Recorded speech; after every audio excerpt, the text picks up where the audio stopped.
I'd also like to acknowledge that this is Gadigal land, never ceded, and so it always was and always will be Gadigal land.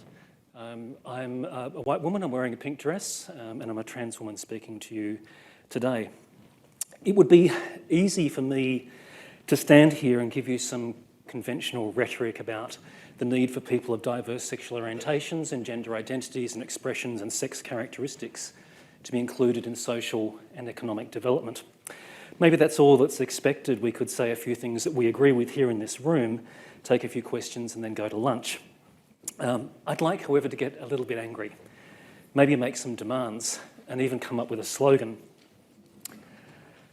In 2015, world leaders gathered at the United Nations in New York and committed to Agenda 2030, as Victor mentioned this morning, the pursuit of 17 so-called Sustainable Development Goals, the SDGs, addressing issues including ending poverty, ending hunger, ensuring that we all live healthy lives, we have access to education and clean drinking water and decent work, that inequality is reduced, that climate change is urgently addressed and peace promoted, amongst other good things. The Agenda 2030 also included that famous phrase, uttered once already, uttered so many times, I'm sure that you can repeat it with me, that no one will be left behind. But of course, many of us are left behind. Around the world, people with diverse OGS experience discrimination within our families, when we go to schools, if we have work and in workplaces, in our local communities and accessing public services. Exactly how these experiences play out varies depending on what country we're in. We might choose just to make the best of things. We might choose to conceal identities. We might choose to move to another country as migrants or refugees. We might be First Nations people in this and other lands. But often our lives involve struggles that other people don't have, constraints that they don't have to live within or overcome. And I want to be really careful about sharing stories of trauma and other people's stories, but just to make that real for a second, there's a group of people in Bangladesh, Hijra, gender diverse people, who often struggle to access water points. There's no piped water in parts of Dhaka, so to get water you go to a water pump. Because they're considered dirty, they're made to go to the water pump last, often when there's no water left. EduFect recently did some research on migrant workers, low-wage migrant workers in Southeast Asia for the ILO, and many of them leave their own countries for reasons that we well know and I've already mentioned, discrimination in families and schools and workplaces. Many of them are hoping for economic gains and for personal freedom when they move to other countries to work. And many of them achieve that, but they do so at a cost. Other migrant workers discriminate against them. Government authorities discriminate against them. Employers discriminate against them.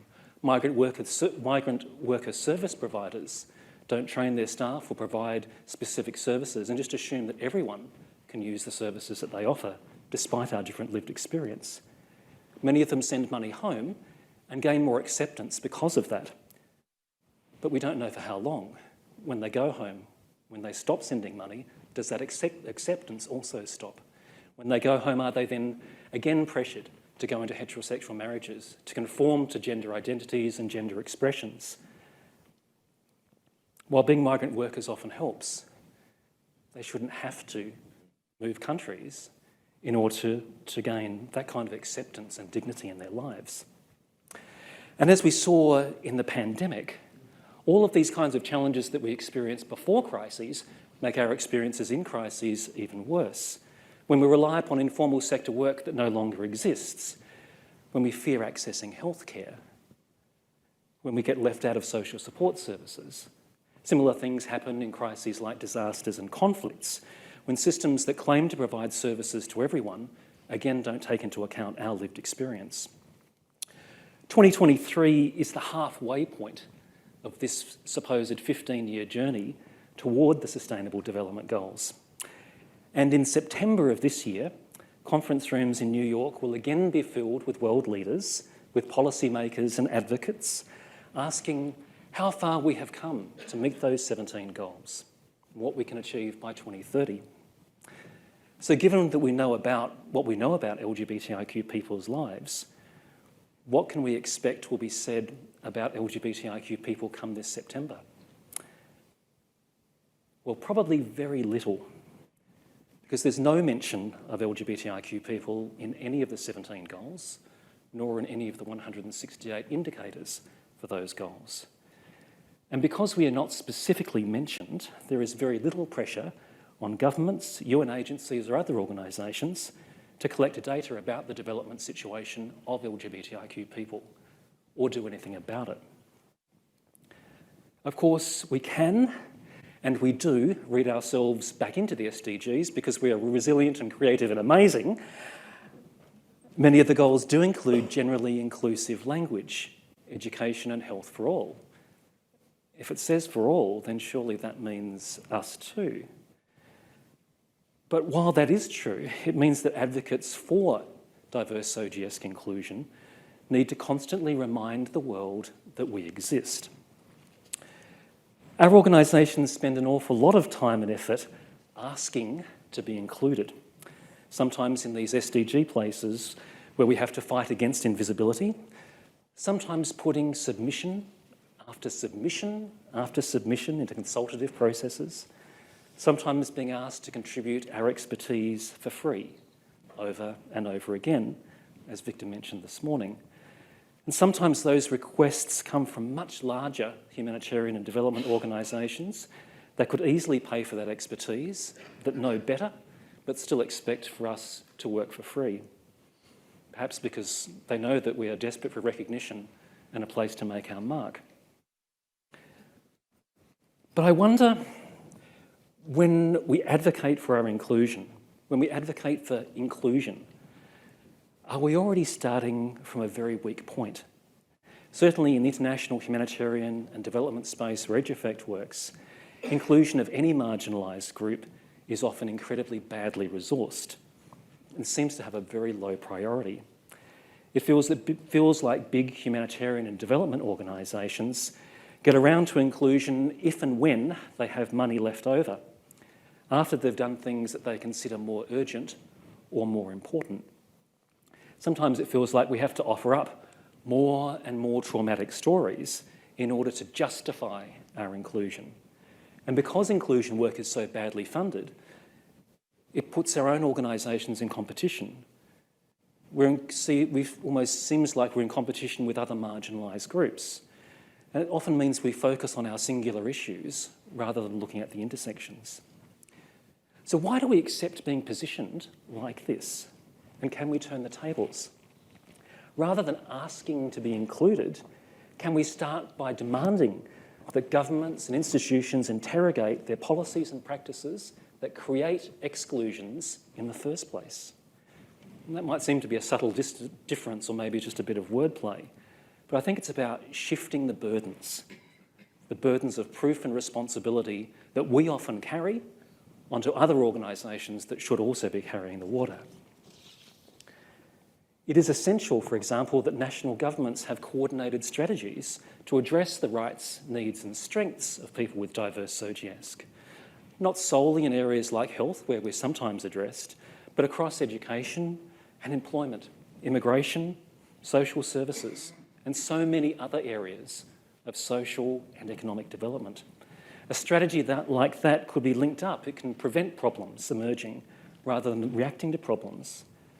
And it could relieve the burdens on our organisations so that we don't have to make the same case for inclusion over and over again to every line ministry in every country. We could ask similar questions about international humanitarian and development assistance. Australia's announcement of funding and strategy development for that this morning is an amazing step forward. More donors need to follow. But still, so few UN agencies and INGOs have coordinated strategies to address LGBTIQ people, our rights, our needs and strengths. And can we demand that those big organisations develop genuine expertise to work with us in ways that are safe and relevant and effective and dignified, so that, again, we don't have to do all the heavy lifting? Development's not just about government funding, and business surely has a role. Businesses in some countries, like Australia, support queer workers and causes, but there's always a concern that it's pinkwashing, that it happens in in Pride Month and then rapidly disappears. Should we expect and demand more? Should we challenge businesses to eradicate homophobia, transphobia and other phobias from all of their domestic and international supply chains, their investments and their subsidiaries, like we ask them to eradicate child labour and other forms of abuse? Should we be asking for more? We also need to ask what kind of development outcomes we want to be part of. In the phrase sustainable development, in the Sustainable Development Goals, has the word sustainable essentially been emptied of all meaning? It was once said to be a balance of social and environmental and economic factors, but it seems like economics drives most of the decisions, and the economic dividends of the development decisions often seem to benefit countries and corporations and individuals that are already wealthy. So inside our own activism and our own movements, do we think we're doing enough to address inequality? Inequalities in this room and in this country and in the world. Some LGBTIQ people in Australia are very well off and can afford to spend $200 on party tickets at Bondi, while other people are living in their cars, in tents, living on the streets, wondering where the next meal will come from and what will happen to them when they get old. We tend to think about our lives and movements in cultural terms. Maybe we need some good old-fashioned class analysis as well.